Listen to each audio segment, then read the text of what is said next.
Assalamu alaikum class. How are you? I hope you will be fine. I'm your teacher from Junior Campus High School. Let's start our lesson. Go to page number 25.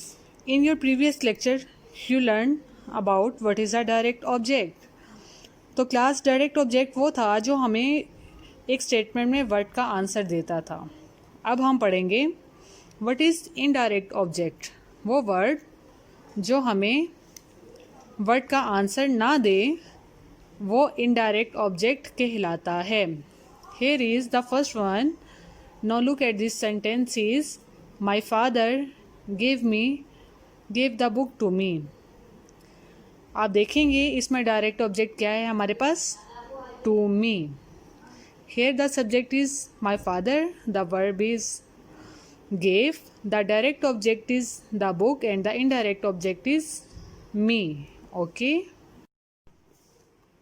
Page number 26. Underline the direct objects and circle the indirect object in these sentences given below. इसे दिए गए sentences में आप direct object को underline करेंगे और जो indirect object होगा उसे सर्कल करेंगे. The first one is he send the box to his mother. सबसे पहले तो आप देखेंगे कि इसमें एक्शन वर्ड क्या है, sent. Word sent, the box. The box क्या होगा आपका डायरेक्ट ऑब्जेक्ट.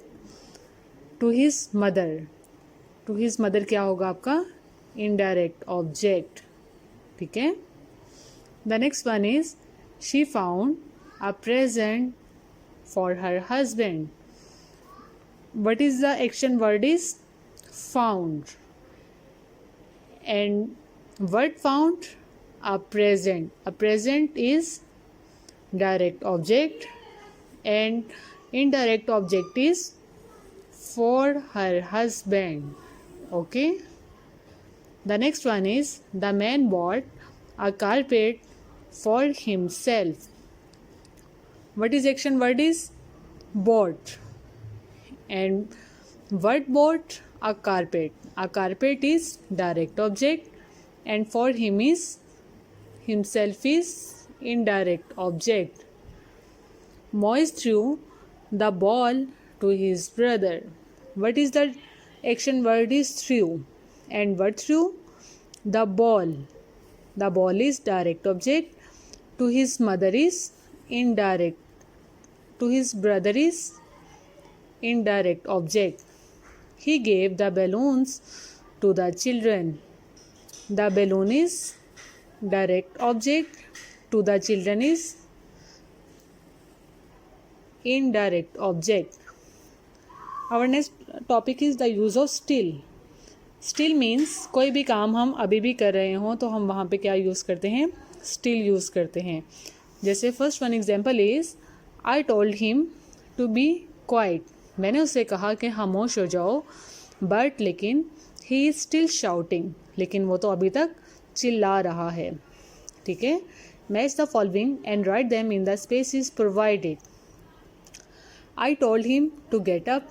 मैंने उसे कहा उठ जाओ, but he is still laying down. लेकिन वो अभी तक लेटा हुआ है. I told him to come quickly. मैंने उसे कहा कि जल्दी आओ, but he still hasn't arrive. लेकिन वो तो अभी भी नहीं आया. I told him to fix the car, but he still hasn't fixed it. The next one is he told her to read the book, but she still hasn't read it. मैंने उसे कहा कि किताब पढ़ो, लेकिन उसने अभी तक भी किताब नहीं पढ़ी. ये मैचिंग्स मैंने कर दी हैं. अब इन मैचिंग्स को सीक्वेंस से आप इन ब्लैंक्स में लिखेंगे. जैसे I told him to get up but he is still laying down. इस पूरे सेंटेंस को आप इस ब्लैंक में लिखेंगे. इसी तरह पेज नंबर 27 पर कुछ पिक्चर्स बनी हुई हैं. उन पिक्चर्स को लेते हुए आप स्टिल का यूज़ करते हुए सेंटेंस बनाएंगे. जैसे फर्स्ट वन मैंने बनाया है स्टिल ब्रोकन. ठीक है. I told him to mend a vase, but it is still broken. Second one है still not here.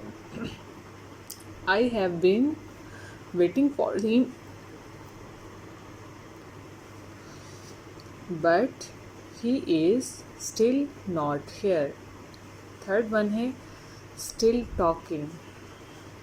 I want to use the telephone, but she is still talking. I hope you understand the concept of still. आपने इसमें देखा कि किस तरह हमने still को sentences में इस्तेमाल किया था, ठीक है। अब आपने खुद still को यूज़ करते हुए कुछ sentences बनाने हैं और उन्हें write करना है। तब तक के लिए थैंक यू, अल्लाह हाफिज़, स्टे होम, सेव्स लाइव्स।